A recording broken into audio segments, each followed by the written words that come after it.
As Priyanka said, I'm a co-founder and director of X-Cel Education, a community-based organization here in Boston.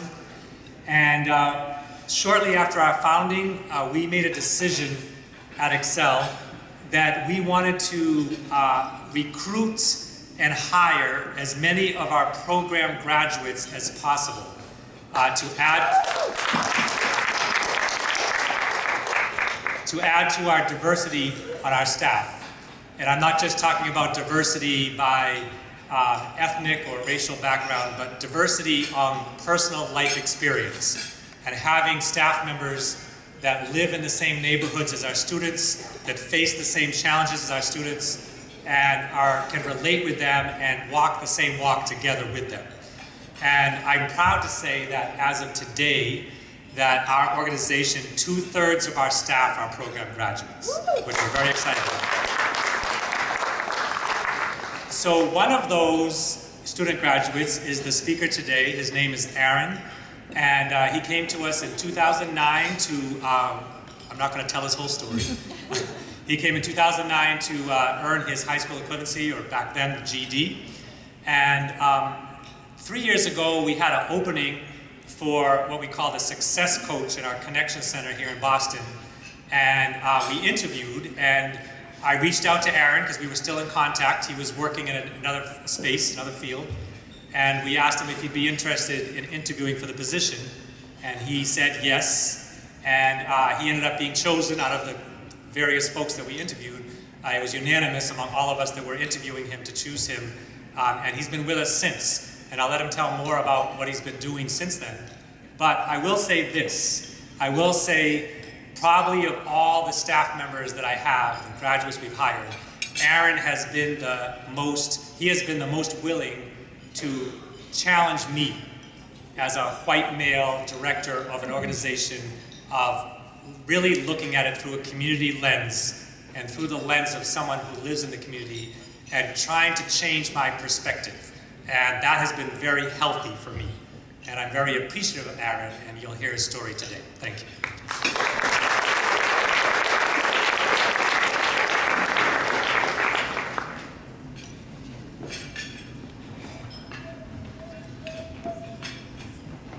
Hi, everybody. My name is Aaron Biel. As Don has already told you, I worked at X-Cel Education. I'm a post-secondary coach. Everything I say here today is true, right? And I say that because for me, to like sit in front of a whole room of people watching you guys eat, being called a keynote speaker, like, that's just not real for me. Like, you know, for me, I think about how I came here today and the stuff I've been through. And as Dawn told you, you know, I was a student, and I think about, like, I'm here talking to you as a post-secondary coach, right? And that's what I'm supposed to be, right? And that's what I'm supposed to do. Hey, how you doing? That's the perspective I'm supposed to deliver it from. Sorry, I see somebody I really like. And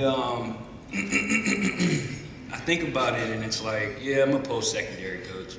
And since, you know, being hired at X-Cel Education, I've gone on to, go from the coach to, like, a worker bee. That's why I saw myself as in that coach role, the worker bee, doing the job that Dawn wanted me to do. And then, now I'm a crew leader of the Conservation Corps that we're executing the first year of our Boston Conservation Corps. And, now I feel like I'm a little bit more of an instructor, a facilitator, consoler of adult students, and it's different. It's giving me another perspective on the one that I had prior. And, before I came to this journey, I was a regular person sitting on his grandmother's couch, like, yo, what am I about to do with my life? Freaking, where am I going from here?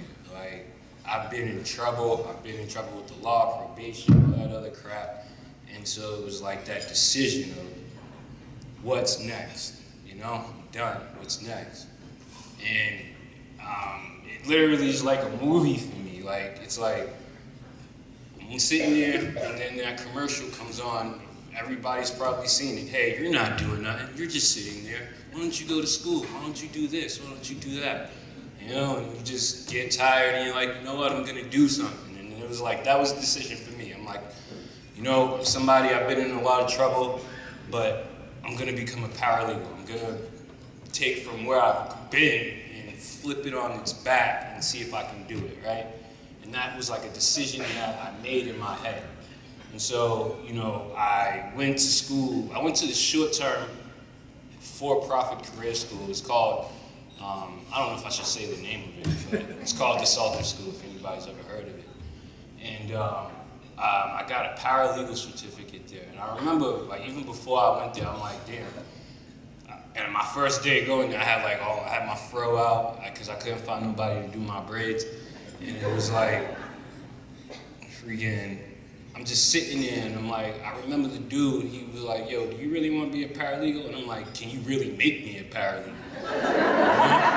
And he's like, yo, if you believe in it, it can happen. If you want to make it happen, it can happen. And so I'm like, all right. And then he even went above and beyond. Because I look at myself, I'm a post-secondary coach, right?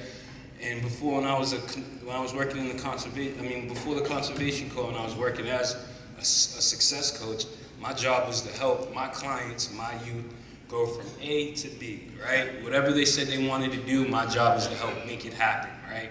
If they wanted to work inside, you know, if the school said, listen, you need scrubs, then my job was to find some place that would get them scrubs at an affordable price so they fit in just like everybody else on day one in school, right? And so here I am, right, in that time, and I'm just like trying to become a paralegal, and he's like, you know what, every day they wanted you to dress professionally at that school, and I didn't have none of that stuff. And so he's like, you know what, I'm gonna take you down to this place, I'm gonna get you a suit, shirt, tie, whole suit, not just a shirt and tie, for every day of the week. So I had 7 suits, 7 days of the week, and I'm like, and I only wore them to school, like I didn't go to church, I wasn't somebody outside just like, yeah, I'm a suit guy now, right? And so, right, and I had that, and like, you know, I appreciated that, and like at the time, I didn't consider it at the time. At the time, I'm like, yeah, I'm getting these suits, I gotta wear them to school, you know, that's just all it's gonna be, right? And, you know, fast forward, I see myself doing the same thing for other people, but, you know, I went through that experience and I realized like I had to buy into it, right? Like if I was gonna flip it on its back, take it from where I've been and go somewhere else, or become what I didn't see myself being able to become, I had to envision it and believe it, right? And so, and half of it was corny to me, like it really was corny. Like I'm like, freaking, I'm gonna wear a shirt, and this is when Barack Obama was becoming the first black president, hey, all that, right? All that stuff was going on. And so I'm trying to like professionalize myself, right? And I'm there, and I'm like, all right, I'm believing it. Shirt and tie every day. I remember I went for like student government, all that other stuff, became like president of the student government. All that, like, I was forcing it. I like really taking myself outside of my comfort zone, just to like, you know, see if because I understood that once I left this place, I would be out of my comfort zone. So I was just, you know, it was trial and error. And, you know, I was embraced, I did good, you know, got through that, you know, as a good student, graduated, got placed inside a law firm. And, you know, I was there, and I started off as just their intern, stayed there even after the internship. Eventually they hired me. Started off as just a legal assistant. My job was to just, you know, legal assistant, make copies, run to the court, file paperwork, you know,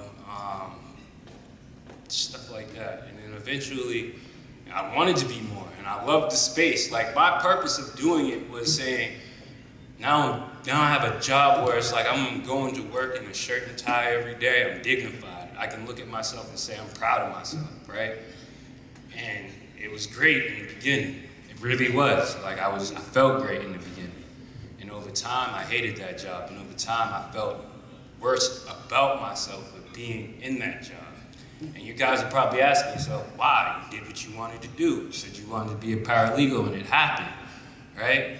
And, you know, it did happen and I loved it. And at the beginning it was all great. I was, you know, hey guys, I'm here in the shirt and tie, I'm just like you, you know? But I wasn't just like them. Like in the back of my head, when I came to work and every day, I realized that I had to fit in with them. I had to, not only did I have to fit in and I had to do a good job. Like that, it wasn't just about fitting in or people liking you. It's actually about doing the job and getting it done, right? And so it gave me a perspective, or it allowed me, it was an experience of just, you know, what a for-profit place would consider, you know what I mean? And this was like, this is a law firm, so every day of your hour you're being billed, you're billing the client. You know, so the longer you do something, the higher the cost it is to the client, and that whole business dynamic goes on. And so, you know, just, if you're not cutting it, you're a liability. You know what I mean? And you really get that. It really threw me into the fire and allowed me to see what my boss considered. He really rathered me. He didn't care if the clients liked me, you know, even though that it worked. But he cared if I could get down to that law firm, talk to that clerk, make sure that me and him were on good terms so that he accepted the paper that he probably shouldn't, you know? And so it was like, you know, understanding that and learning that and like valuing that, right? So I did a good job at that, and you know, it became a routine, going to work, you know, coming home. But then it was like, I had to come home. Right? Like I would go to work and I would come home. And I thought I made it, right? Like I did everything I said I wanted to do. Like I'm making more money than all my friends. I'm happy, like, right? But I wasn't.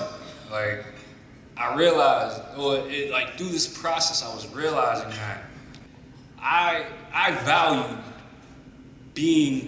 coming to my friends and being above them more than I actually valued the actual position of being a legal assistant or a paralegal office manager. The value to me was being able to go to my friends and family and say, this is what I'm doing, this is what I am. You know what I mean? This is why you should respect me now, right? It wasn't the respect of my boss, it wasn't the respect of my coworkers. I didn't care about them. On the weekends, I didn't think about them.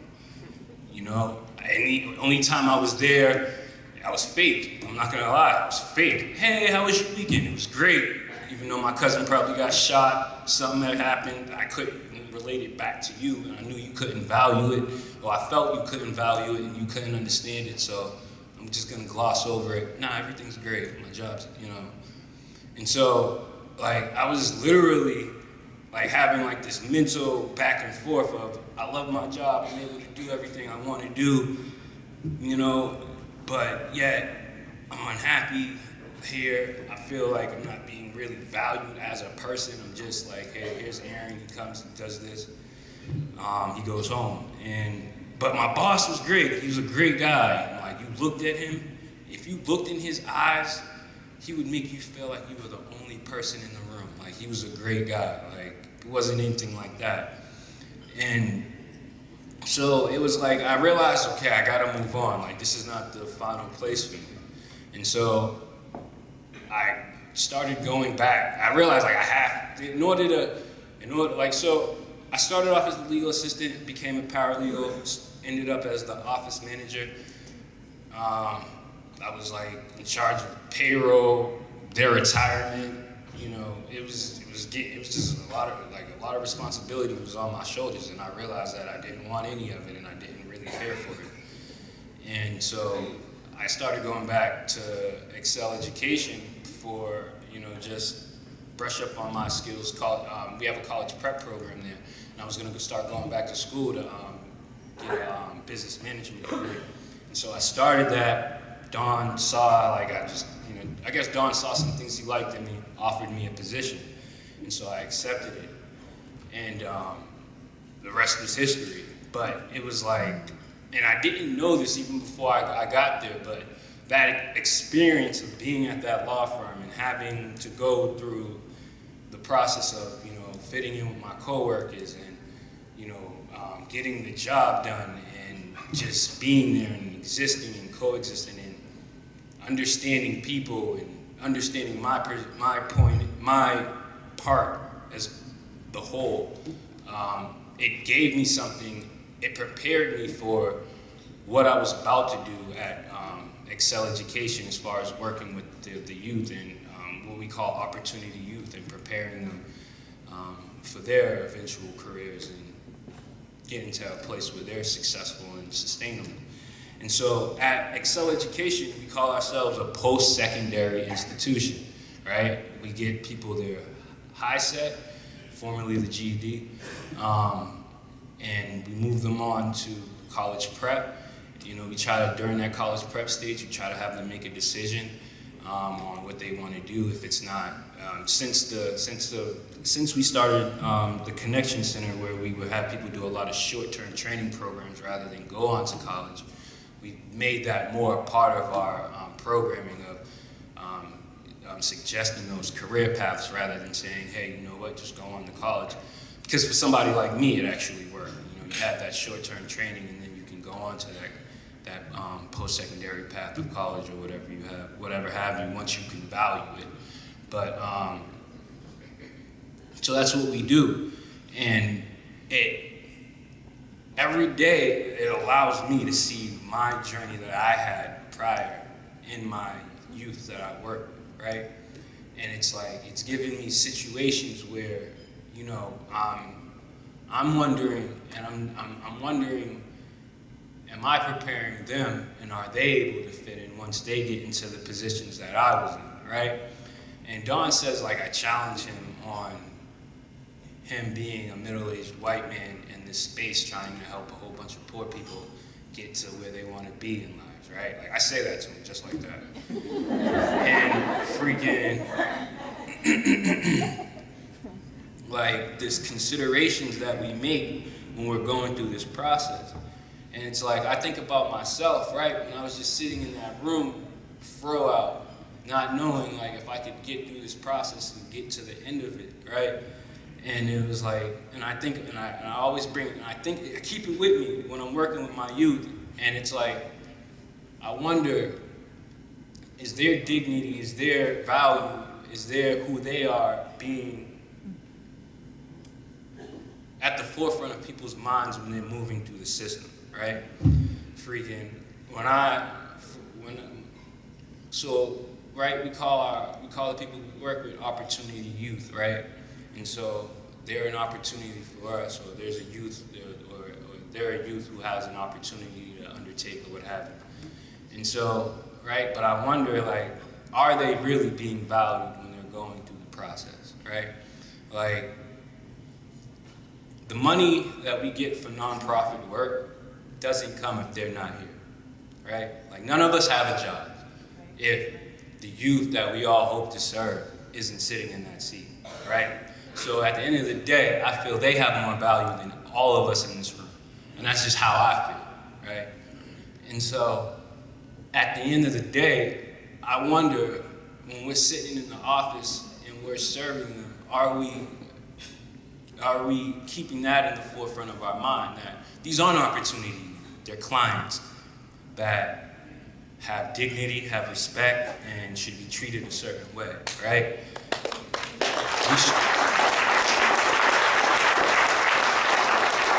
Right? When I talk to somebody, and I know when I sit down with one of my youth, they're making an analysis of me, of who am I? Oh, okay, he's young, he's black, he looks just like me. All right, so I could probably get away with this with him, or I could probably do this with him, or I could probably talk with him about this, but I can't talk to him about this over here, right?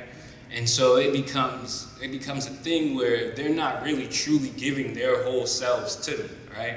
And it's because I feel like, or through my experience, they've realized that their value is only held if they hit this checkbox, if they have that checkbox, if they fit into this circle.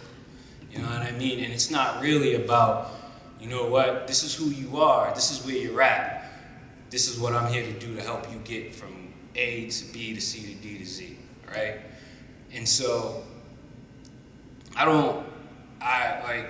if I leave you guys with anything, it's the fact that for somebody like me who's been through the process of, and my process, at the end of the day, I feel like wasn't to what, stuff that I see the people that I'm working with go through every day.